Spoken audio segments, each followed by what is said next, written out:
우리 서로 좌우에 계신 분들 축복하겠습니다. 당신은 영적 대각성 운동의 선봉장입니다. 예수님은 기묘자입니다. 할렐루야.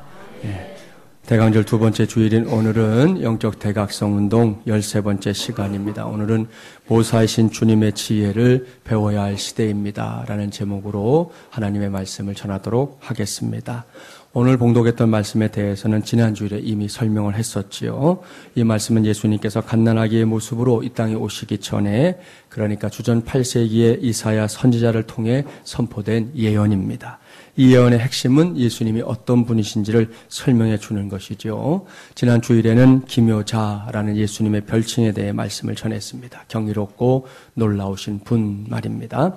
오늘은 모사라는 별칭에 대해 살펴보려고 하는데요. 이를 염두에 두고 본문 6절과 7절 말씀을 다시 함께 봉독해 보겠습니다. 6절 7절입니다. 이는 한 아기가 우리에게 낳고 한 아들을 우리에게 주신 바 되었는데 그의 어깨에는 정사를 메었고 그의 이름은 기묘자라 모사라 전능하신 하나님이라 영존하시는 아버지라 평강의 왕이라 할 것임이라. 그 정사와 평강의 더함이 무궁하며 또 다윗의 왕자와 그의 나라에 군림하여 그 나라를 굳게 세우고 지금 이후로 영원히 정의와 공의로 그것을 보존하실 것이라. 만군의 여호와의 열심히 이를 이루시리라. 아멘. 할렐루야. 연말까지 이 말씀을 계속해서 살필 예정인데요. 본문 6절 말씀의 핵심입니다. 제가 다시 한번 봉독해 볼게요. 이는 한 아기가 우리에게 낳고 한 아들을 우리에게 주신 바 되었는데 그의 어깨에는 정사를 메었고 그의 이름은 기묘자라 모사라. 여기서 우리는 모사라는 단어를 보게 됩니다. 모사가 무엇입니까? 히브리어로는 요예츠라는 단어를 쓰는데요. 이것은 지략이 뛰어난 사람 혹은 남을 도와서 지혜를 발휘하는 사람을 의미합니다. 영어 성경에서는 여러분 상담자, 카운슬러라고 많이 들어보신 단어 있지요?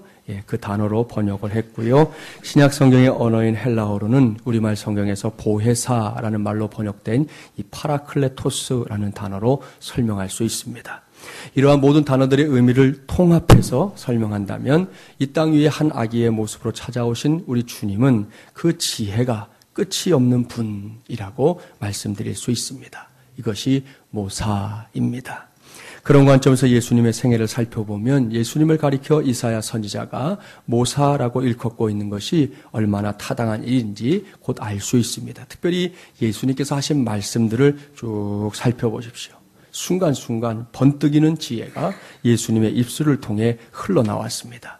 이러한 사실을 제일 먼저 확인할 수 있는 것이 예수님의 이 비유들입니다. 예를 들어 마태복음 13장에는 예수님께서 백성들에게 이 천국에 대해서 가르쳐 주셨던 말씀들이 쭉 나열되어 있지요. 저를 따라서 한번 해보실까요? 시가견우 밭진그. 네, 그게 마태복음 13장입니다. 씨 뿌리는 자의 비유 아시잖아요. 길가와 돌밭 그리고 가시떨기밭 좋은 땅에 각각 떨어진 씨를 통해서 천국을 설명하셨습니다. 가는 가라지의 비유죠. 겨자씨의 비유, 누룩의 비유 아시죠? 밭은 밭에 감춰진 보화를 찾아내는 것처럼 천국은 찾아야 한다 비유해 주셨고, 진주는 가장 값비싼 진주를 사는 방법이 바로 천국을 찾는 것과 같다 말씀하셨고요. 그 그물의 비유, 이렇게 7가지의 천국 비유가 마태복음 13장에 기록되어 있습니다. 기회가 되면 이런 말씀들을 좀 이렇게 묵상하면서 하나하나 읽어보십시오. 예수님의 비유 속에 얼마나 위대하고 탁월한 지혜가 들어있는지 알게 됩니다. 마태복음 7장 28절과 29절 말씀을 보면 이러한 예수님의 지혜로운 말씀들을 이렇게 앉아서 혹은 주변에서 듣게 된 백성들의 반응이 아주 자세하게 기록되어 있어요. 그 말씀을 한번 찾아볼게요. 마태복음 7장 28절, 29절 신약성경 10쪽입니다. 한번 찾아보세요. 마태복음 7장 28절, 29절 두 절 말씀을 함께 봉독해 보겠습니다. 함께 봉독해 볼까요? 예수께서 이 말씀을 마치심에 무리들이 그의 가르치심에 놀라니 이는 그 가르치시는 것이 권위 있는 자와 같고 그들의 서기관들과 같지 아니함일러라. 아멘. 사랑하는 마지못이란 가족 여러분, 이것이 당시 백성들의 반응이었습니다. 그들은 예수님의 말씀을 들으면서 깜짝 놀랐습니다. 왜냐하면 그 말씀 속에 담겨있는 지혜가 너무나도 탁월했기 때문입니다. 무엇보다 예수님의 말씀은 종교 지도자들이 설명하던 방식과는 달라도 많이 달랐습니다. 앞서 설명했던 씨, 가라지, 밭, 그물, 진주 등등을 비롯해서 들풀, 공중의 새, 백합화처럼 누구나 알고 있고 누구나 이해할 수 있는, 그걸 듣고는 이해하지 못할 사람이 하나도 없을 만큼 누구나 이해할 수 있는 단어들을 통해 하나님의 나라를 가르쳐 주셨습니다. 얼마나 뛰어난 지혜입니까? 따라서 오늘 주신 말씀에서 장차 한 아기로 오실, 이 땅에 오실 예수님께 모사라는 호칭을 붙이고 있는 것은 매우 적절한 표현입니다.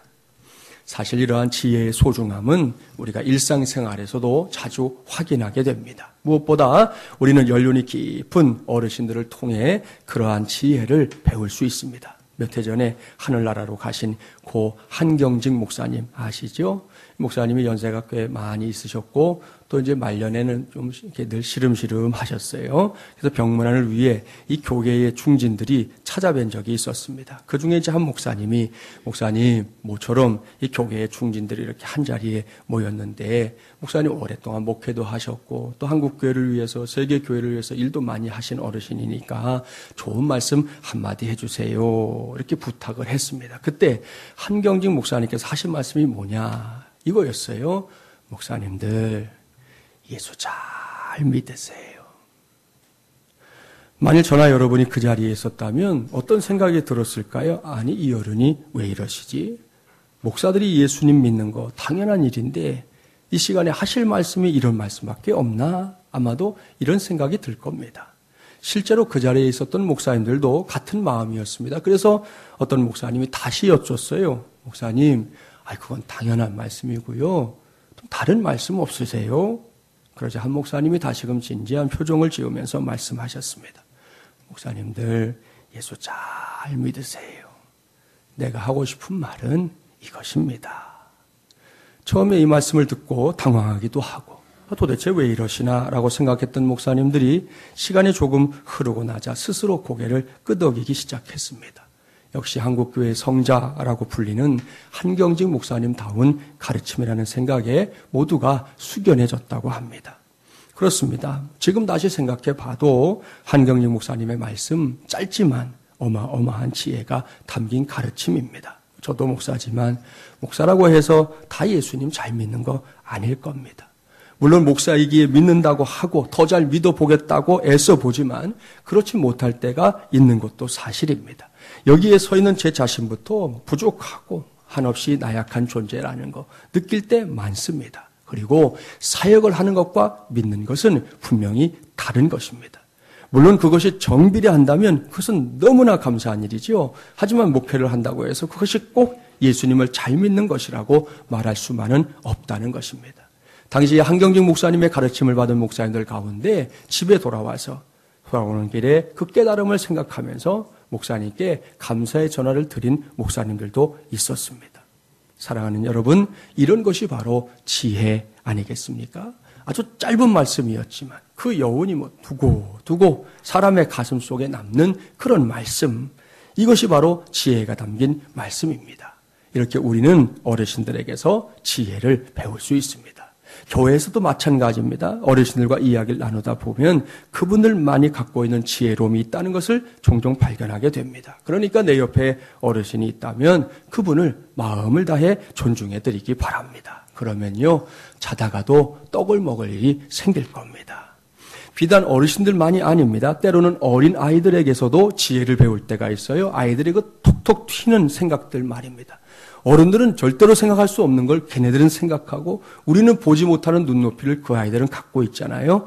어느 가정에서 일어난 실화가 있어요. 얼마 전에 새로 구입한 이 앞이 막혀있는 욕실 슬리퍼 때문에 부부가 말다툼을 하게 되었다고 합니다. 이유는 물에 젖은 슬리퍼를 이렇게 좀 세워두면 좋은데 세워두지 않고 무심결에 자꾸만 나와버리는 그 아내의 습관 때문이었습니다. 무심코 물이 고인 슬리퍼를 이렇게 딱 신을 때 느낌 아시죠? 경험해 보셨죠? 그다지 안 좋아해요. 저도 해본 적 있지만 별로 안 좋잖아요. 그러기를 수차례 드디어 남편이 폭발하고 말았습니다. 슬리퍼를 좀 세우더라 했잖아. 이렇게 언성을 높이고 나니 그 다음은 불을 보듯 뻔했습니다. 부부싸움으로 가는 거죠. 그런데 그 싸움이 일어나기 일보 직전에 옆에서 이 광경을 지켜보던 초등학생 딸내미가 한마디를 했어요. 아빠, 그만 싸우고 슬리퍼 바닥을 뚫어! 그렇게 얘기했어요. 아빠가 이 말을 듣고 나니까 기가 막힌 아이디어다 생각이 들었어요. 바닥을 뚫으면 슬리퍼에 물이 고여있지 않고 빠져나갈 게 분명하잖아요. 그래서 실제로 구멍을 새끼손가락 정도의 홈을 냈대요. 그랬더니 신기할 정도로 물이 잘 빠져나갔습니다. 그 모습을 본 딸아이가 한마디 더 합니다. 아빠, 이제 물 안 고이지? 그러니까 이제 아무것도 아닌 것 갖고는 제발 싸우지 좀 마. 알았지? 그러더래요. 이 말에 아빠는 쥐구멍을 찾고 싶었답니다. 정말이지 멋진 또 너무나 지혜로운 딸내미 아닙니까? 이렇게 지혜를 배우는 데에는 사실 남녀노소의 구분이 없지요. 그런 의미에서 한번 축복하고 가겠습니다. 옆에 있는 성도 이름 모르면 이름도 물어보시고 직분도 물어보세요. 빨리 물어보세요. 알면 그냥 가면 돼요. 자, 옆에 계신 분 빨리 물어보시고 자, 축복하겠습니다. 고개 숙여 축복합니다. 아무개 성도님 존경합니다. 예, 당신의 지혜를 저도 배우겠습니다. 할렐루야. 예, 꼭 기억하십시오. 지혜는 우리의 일상생활에서 가장 필요한 것 가운데 하나입니다. 예수님 자신이 그것을 너무나 잘 알고 있었습니다. 더욱이 우리가 살고 있는 이 세상이 결코 만만하지 않고 이 세상이 너무나 악한 생각들로 가득 차 있는 세상이기 때문에 그런 세상을 헤쳐나가기 위해서는 반드시 지혜가 필요하다 말씀하셨습니다. 마태복음 10장 16절 말씀이 바로 그 말씀이에요. 자, 아까 그 찾았던 데서 몇 장만 더 넘겨보세요. 신약 15조. 마태복음 10장 16절 말씀. 예수님이 뭐라고 말씀하고 있는지 보겠습니다. 10장 16절. 모사이신 주님을 떠올리며 이 말씀을 함께 기억하게 되기를 바랍니다. 함께 봉독해 봅니다. 보라, 내가 너희를 보냄이 양을 이리 가운데로 보냄과 같도다. 그러므로 너희는 뱀같이 지혜롭고 비둘기같이 순결하라. 아멘. 이것이 주님의 간곡한 당부입니다. 먼저 전제가 있지요. 보라, 내가 너희를 보냄이 양을 이리 가운데 보냄과 같도다 말씀하셨습니다. 무슨 의미인지 아시겠죠? 이 말씀은 예수님께서 제자들을 세상으로 파송하실 때 그들에게 들려주신 말씀이잖아요. 따라서 오늘은 우리 모두를 세상으로 보내시면서 우리에게 들려주시는 말씀으로 받아도 아무런 손색이 없습니다. 저 바깥 세상이 하나님의 자녀된 우리에게 어떤 곳입니까? 그곳은 인류를 구원하고자 하시는 하나님의 뜻을 선포하고 또한 실현해야 할 곳입니다. 그래서 주님은 우리를 그곳으로 보내시는 것이죠. 그곳에서 영적 대각성의 역사를 감당하게 하는 겁니다. 따라서 중세시대처럼 수도원 안에만 머무는 신앙은 결코 성경적인 신앙이 아닙니다. 오늘처럼 이렇게 한자리에 모여서 하나님의 말씀을 듣고 배우는 것을 통해 무장하고 충전된 성도들은 반드시 그 자리에서 일어나서 세상을 향해 박차고 나가야 하는 것이죠. 그런데요, 그렇게 당당하게 나선 바깥 세상이 보통 세상이 아니라는 겁니다. 예수님의 말씀을 빌려오면 마치 양들을, 그 순한 양들을 그 천적인 이리 가운데로 들여보내는 것과 같은 그런 세상이라는 겁니다.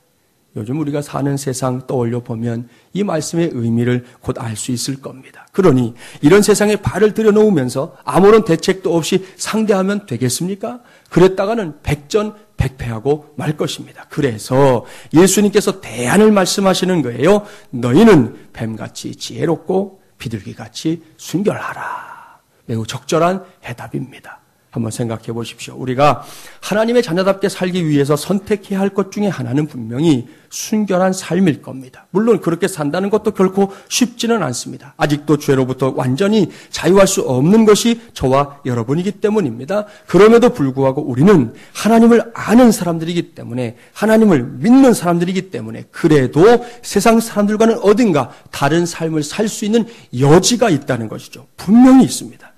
그런데 그렇게만 살면 저 세상이 우리를 어떻게 생각하느냐? 이미 세상에 논리로 가득 차 있는 세상 사람들에게 우리는 쉽게 바보 취급을 받을 수 있습니다. 뭔가 모자라고 어딘가 어리석은 사람들로 보일 수 있다는 것이죠. 이것을 주의하라는 거예요. 우리가 하나님의 자녀답게 살기는 살되 그렇다고 해서 세상 사람들로부터 바보 취급을 받는 것은 결코 하나님의 뜻이 아닙니다. 그래서 주님께서 덧붙여서 말씀하시는 거예요. 너희는 뱀같이 지혜로워라. 바로 이것입니다. 예수님께서는 우리 모두가 이 세상 속에서 순결하게 살아가기를 힘쓰되 순결하기만 해라 말씀한 적이 없습니다. 그러한 순결함과 함께 번뜩이는 지혜 역시 후비하는 인생들이 되어야 한다고 말씀하셨습니다. 여기까지 가야 진짜 정답입니다. 이렇게 지혜를 강조하는 말씀은 성경 곳곳에서 찾아볼 수 있습니다. 구약과 신약을 한 곳씩 찾아보려고 합니다. 먼저 구약 성경 잠언 3장 가볼까요? 구약 913쪽. 잠언 3장 13절부터 18절까지의 말씀, 지혜에 대해서 하나님께서 뭐라고 말씀하고 있는지 관심을 가지고 봉독해 보려고 합니다. 잠언 3장 13절부터 18절 함께 봉독해 볼까요? 지혜를 얻은 자와 명철을 얻은 자는 복이 있나니 이는 지혜를 얻는 것이 은을 얻는 것보다 낫고 그 이익이 정금보다 나음이니라. 지혜는 진주보다 귀하니 내가 사모하는 모든 것으로도 이에 비교할 수 없도다. 그의 오른손에는 장수가 있고 그의 왼손에는 부귀가 있나니 그 길은 즐거운 길이요 그의 지름길은 다 평강이니라. 지혜는 그 얻은 자에게 생명나무라. 지혜를 가진 자는 복되도다. 아멘. 할렐루야. 구구절절이 다 우리의 인생 속에서 지혜라는 것이 얼마나 소중한 것인지 그리고 지혜의 가치가 무엇인지를 설명해 주는 말씀입니다. 그래서 지혜를 얻은 자는 복이 있다. 지혜를 통해서는 장수, 부귀, 기쁨, 평강이 우리의 삶에 찾아올 것이다 말씀하고 있습니다. 심지어 지혜를 가리켜 무슨 나무라고요? 생명나무다. 그렇게까지 말씀하고 있습니다. 이 정도 되면 지혜라는 것이 얼마나 대단한 것인지 알 수 있지 않습니까? 이번에는 신약 성경으로 가볼게요. 지금 우리는 이 땅에 한 아기로 오신 모사이신 주님에 대한 말씀을 나누고 있는 중입니다. 무엇보다 모사이신 주님께서 지혜의 소중함을 우리 모두에게 깨닫게 해주셨다는 사실을 말씀드렸어요. 이렇게 지혜의 소중함을 강조하고 있는 모사이신 주님께서 야고보서 1장 5절 말씀을 통해 그 지혜를 얻는 길, 지혜를 남의 것으로만 두는 게 아니라 내 것으로 얻는 길에 대해서 구체적으로 가르쳐 주셨습니다. 야고보서 1장 5절 한번 찾아보세요. 신약 371쪽입니다. 야고보서 1장 5절 말씀 371쪽 함께 봉독해 볼까요? 지혜를 얻는 길입니다. 봉독합니다. 너희 중에 누구든지 지혜가 부족하거든 모든 사람에게 후히 주시고 꾸짖지 아니하시는 하나님께 구하라. 그리하면 주시리라. 아멘. 사랑하는 마중물이랑 가족 여러분, 대강절 두 번째 주일을 맞아 모사이신 주님에 관한 말씀을 나누고 있는 이 시간에 이 말씀 아주 견고하게 붙잡는 저와 여러분이 되기를 간절히 바랍니다. 저는 오늘 말씀을 시작할 때부터 지금까지 지혜와 관련된 말씀을 계속해서 전하고 있습니다. 그렇다면 그 지혜라는 것이 내가 갖고 싶다고 해서 쉽게 가질 수 있는 것이냐는 거예요. 아닙니다. 그런 거라면 걱정할 필요가 없겠지요. 이 세상 사는 사람 치고 지혜가 없이 나는 좀 어리석게 살면 좋겠다. 모자라게 살면 좋겠다. 그런 생각 가진 사람이 있을까요? 없을 겁니다. 단 한 사람도 없을 거예요. 모두가 나름대로는 좀 지혜를 갖고 세상살이를 하고 싶어하는 마음이 다 있다는 것이죠. 문제는 그 지혜가 부족하다는 데에 있습니다. 그렇게 우리 안에 지혜를 붙잡고 살고 싶은 마음은 굴뚝 같지만 항상 모든 것에 있어서 지혜를 발휘하며 살지 못한다는 데에 문제가 있다는 말씀입니다. 그래서 고민하는 거지요. 그래서 걱정하게 됩니다. 염려에 빠지게 됩니다. 하지만 대강절 두 번째 주일인 오늘부터는 그런 고민하지 말기 바랍니다. 모사이신 주님께서 그러한 고민거리에 대한 해결책을 일찌감치 말씀해 주셨기 때문입니다. 그 말씀을 들으셔야 합니다. 너희 중에 누구든지 지혜가 부족하거든 모든 사람에게 후히 주시고 꾸짖지 아니하시는 하나님께 구하라. 그리하면 주시리라. 할렐루야. 주님께서는 야고보를 통해 모든 믿는 자들에게 말씀하고 있습니다. 지혜가 부족하다는 사실을 느끼고 알았을 때 그것 때문에 낙심하거나 포기하지 말라고 말씀하십니다. 지혜가 부족할 때에는 무엇보다 하나님께 구하라 말씀하십니다. 그리하면 언제나 기도하는 사람들에게 후히 주시고 꾸짖지 아니하시는 하나님께서 반드시 지혜를 더하여 주실 것이라고 말씀하고 있습니다. 그러니 이 말씀은 복음이지요. 기쁜 소식입니다. 정말로 신바람이 나는 소식입니다. 이 말씀이 그저 우리를 위로해 주기 위한 버전이 아니라 진짜라는 사실은 기독교의 역사를 통해서 이미 증명되었습니다. 이 땅 위에서 교회가 어떻게 시작되었는지 다 아시죠? 예수님의 십자가 사건과 부활 그리고 승천 사건이 있은 직후입니다. 그때 이 세상의 교회가 탄생했습니다. 예수님께서는 승천하시기 전에 또 다른 보혜사를 성령 하나님을 세상에 보내주실 것을 약속하셨습니다. 예수님의 약속대로 오순절에 성령 강림의 역사가 일어났지요. 그런 과정에서 태어난 것이 바로 교회입니다. 그때를 우리는 초대교회 시대 그렇게 불러요. 그러한 초대교회 시대에 그리스도인들의 숫자가 늘어나게 되자 로마 정부에 의해서 기독교를 박해하는 것이 아예 국법으로 선포됐던 때가 있었습니다. 이러한 사실은 세계사를 통해 배웠을 거예요. 그런 시대였기 때문에 초대교회 성도들이 교회에 나가는 거 당연히 금지되었습니다. 특히 성찬식에 참여하는 것은 가장 무서운 범죄로 간주되었습니다. 왠지 아십니까? 당시에는 이 성찬식이 예수 믿는 사람들이 어린 아이들의 피를 좋아해서 그 피를 먹고 마시는 무서운 종교의식이다라는 아주 이상한 소문이 화다하게 번져 있었기 때문입니다. 그래서 저녁에 해가 뉘엿뉘엿 넘어가면 부모들이 다 애들을 불러들였어요. 얘들아 빨리 집으로 들어와라. 집으로 들어와라. 너희들 밤에 나갔다 큰일 난다. 예수 믿는 사람들이 니네 잡아간다. 이렇게 되어버린 거예요. 그러던 어느 날입니다. 한 소녀가 성찬식에 참여하기 위해 길을 가다가 보초를 서고 있는 한 군인에게 붙잡혔어요.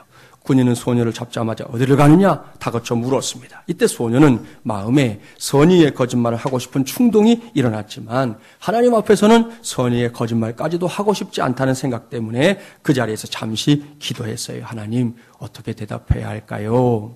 이때 하나님께서 그 소녀에게 지혜를 주셨습니다. 소녀는 이렇게 대답했습니다. 얼마 전에 저의 큰오빠가 돌아가셨어요. 그래서 오늘 저녁에 가족들이 다 모여서 큰오빠의 유언장을 읽기로 했어요. 오늘은 큰오빠를 기념하기로 예정되어 있는 날이에요. 이 말을 들은 군인은 별 의심도 없이 아이고 그런 일이 있었냐 참 안타까운 일이다 라고는 말하고는 얼른 가보라고 보내주었습니다. 여러분 이 소녀에게 지혜를 허락하신 하나님의 역사를 보십시오. 얼른 들어보면 이 소녀가 말장난을 한 것 같지만 아닙니다. 이 소녀는 진짜 사실을 말한 거지요. 우리가 하나님께 기도할 때 하나님을 아버지라고 부르지 않습니까? 그렇다면 소녀와 예수님의 촌수를 한번 따져보세요. 어떻게 되는 거예요? 당연히 예수님은 그 소녀의 오빠, 그것도 큰 오빠가 되는 것입니다. 그런 큰 오빠가 돌아가신 것도 맞고요. 큰 오빠의 유언장을 읽기 위해 가족들이 한자리에 모이는 것도 맞습니다.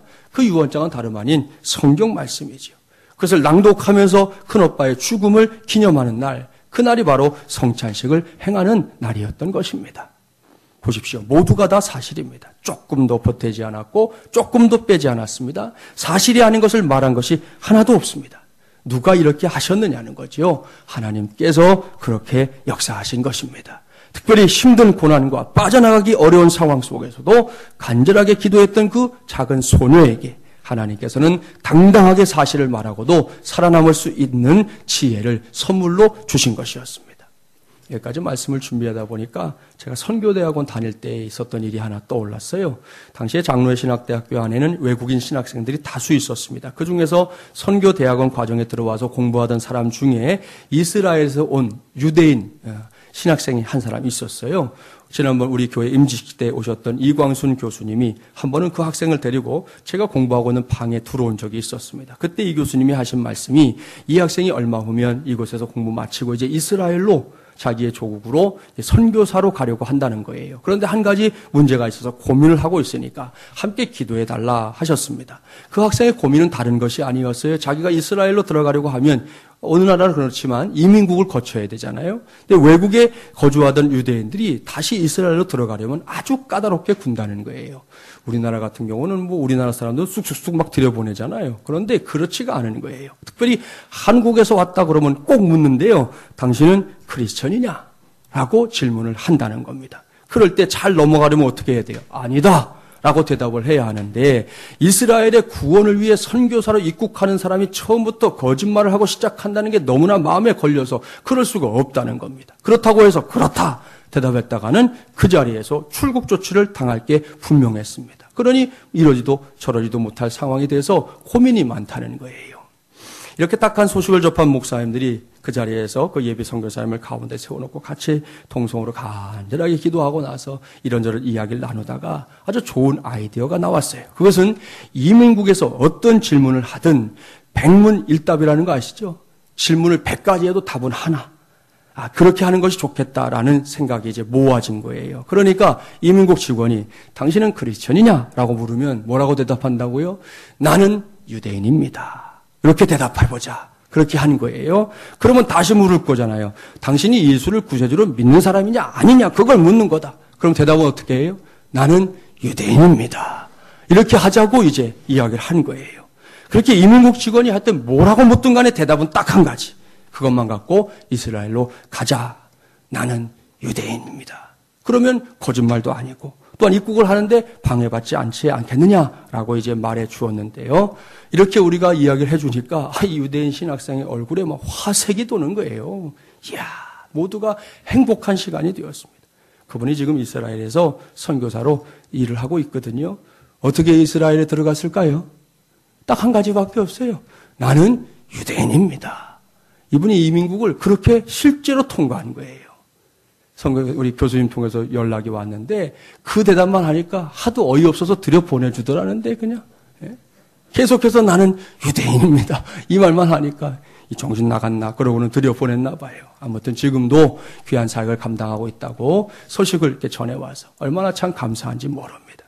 사랑하는 마주물이란 가족 여러분 보십시오. 우리는 지혜가 부족한 것 때문에 탄식할 필요가 없습니다. 구하면 됩니다. 부족한 지혜를 채워주시기를 구하고 또 구하면 하나님께서는 반드시 응답하십니다. 구해 주시고 꾸짖지 아니하신다고까지 말씀하셨습니다. 따라서 오늘 이후에 이 대강절 절기를 살아가면서 다른 것도 구해야 되겠지만 지혜를 구하는 저와 여러분이 되기를 간절히 바랍니다. 그리하면 모사이신 주님께서 우리의 이 부족한 지혜를 채우셔서 이리들이 날뛰고 있는 것 같은 세상 한복판 속에서도 우리 모두가 승리하며 살게 하실 줄 믿습니다. 이러한 은혜를 사모하고 또한 그렇게 살아가기를 소원하는 분들을 위해 한 가지만 더 말씀드리려고 해요. 지금까지 모사이신 주님에 대해 말씀을 전하면서 아울러 지혜에 관한 말씀을 많이 해드렸는데요. 그 지혜라는 단어를 히브리어로 다시 또 찾아보면 호크마라고 합니다. 이 호크마가 아주 독특한 의미가 있어요. 그 의미 가운데 하나가 뭐냐 하면 유머라는 의미입니다. 의미심장한 일이에요. 잘 생각해 보십시오. 사람이 동물과 다른 점 가운데 가장 독특한 차이가 무엇인지 아십니까? 흔히 이 언어를 얘기하지만 여러분 동물들도 자기들만의 언어가 다 있어요. 개들은 개들끼리 통하는 말이 있는 거고 지들끼리 다 주고받고 하잖아요. 그러니까 꼭 그것만이다라고 말할 수 없어요. 가장 독특한 차이는 뭐냐? 바로 웃음입니다. 여러분 개가 웃는 거 보셨어요? 컴퓨터도 웃지 않아요. 사람만 웃어요. 그리고 그렇게 사람의 웃음을 유발하는 것이 유머고 유머는 이제 영감으로부터 나온다고 하지 않습니까? 여러분 이것들을 우리가 묶으면 지혜라고 부르게 되는데요. 그런 의미에서 이 유머가 지혜가 되는 사례들이 참 많더라고요. 이제 한 두 가지만 이야기해 드릴 테니까 들어보세요.